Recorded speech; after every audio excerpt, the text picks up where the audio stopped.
कालिया मर्दन हा show 5D असल्यामुळे प्रत्यक्षात बघताना असं वाटत होतं की आपण सुद्धा श्रीकृष्णाच्या बाळपणातच जणू आहोत। त्यानंतर लगेचच मूषक महाराज हा शो होता। ह्या मूषक महाराज या शोला आर्या आणि शिवाने खूपच मज्जा आणि धमाल केली। सगळ्यात आवडता शो शिवा आणि आर्याचा म्हणजे मूषक राज।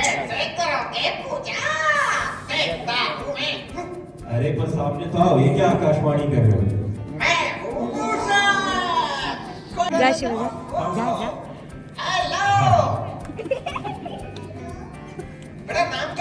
काय नाव बाळा तुझं?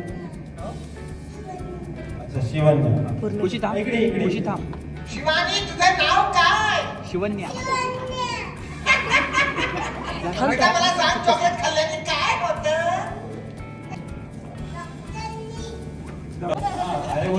गाईज आहे की नाही लहान मुलांनी खरंच धमाल करण्यासारखा हा शो झाल्यानंतर बाहेर आल्यानंतर लगेचच सेल्फी पॉईंट होता। शिवा आणि आर्यानी छान व्हिडिओज आणि सेल्फीज काढल्या। आतापर्यंत 4 शो झालेले आहेत आपले। अजून एक राईड बाकी आहे तो तर आपल्याला लागली आहे भूक, तर मग आता आपण पहिले जेवून घेऊया। तर गाईज जेवण्यासाठी एवढं सगळं मागवलं आहे।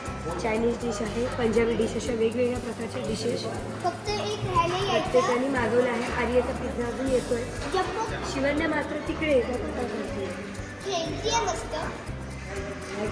गाईज खरं सांगायचं तर माझा समज असा होता पार्क वगैरे ठिकाणी जेवण एवढं छान मिळत नसेल, पण पूर्ण चुकीचा समज आहे।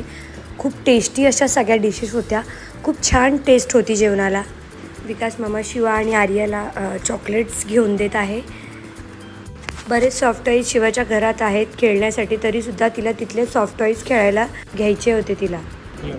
तर गाईज साई पार्कचा सगळ्यात सुंदर असा भाग म्हणजे तीर्थयात्रा। ही सगळ्यात भारी जागा आहे, कारण आपल्या भारत देशातील सगळ्यात विशेष जे मंदिर आहेत हे सगळे मंदिर इथे जसे तसे रेखाटले गेलेले आहेत। तर गाईज बघूयात आता तुम्ही सुद्धा चला आमच्यासोबत ह्या तीर्थयात्रेमध्ये, तर आपण ही सगळ्या देवांचे दर्शन ह्या एका ठिकाणीच घेऊयात। पंढरीचा पांडुरंग, केदारनाथ, बद्रीनाथ, जगन्नाथपुरी। गाईज तुम्हाला खरंच सांगते की शिवाच्या बाबांनी जेव्हा हे ऑफर केलं होतं की પછી आपण इथे जाऊयात साई तीर्थला, तेव्हा मी बोलली होती की नको बाबा, मला इतकं काही छान वाटत नाही आहे, आपण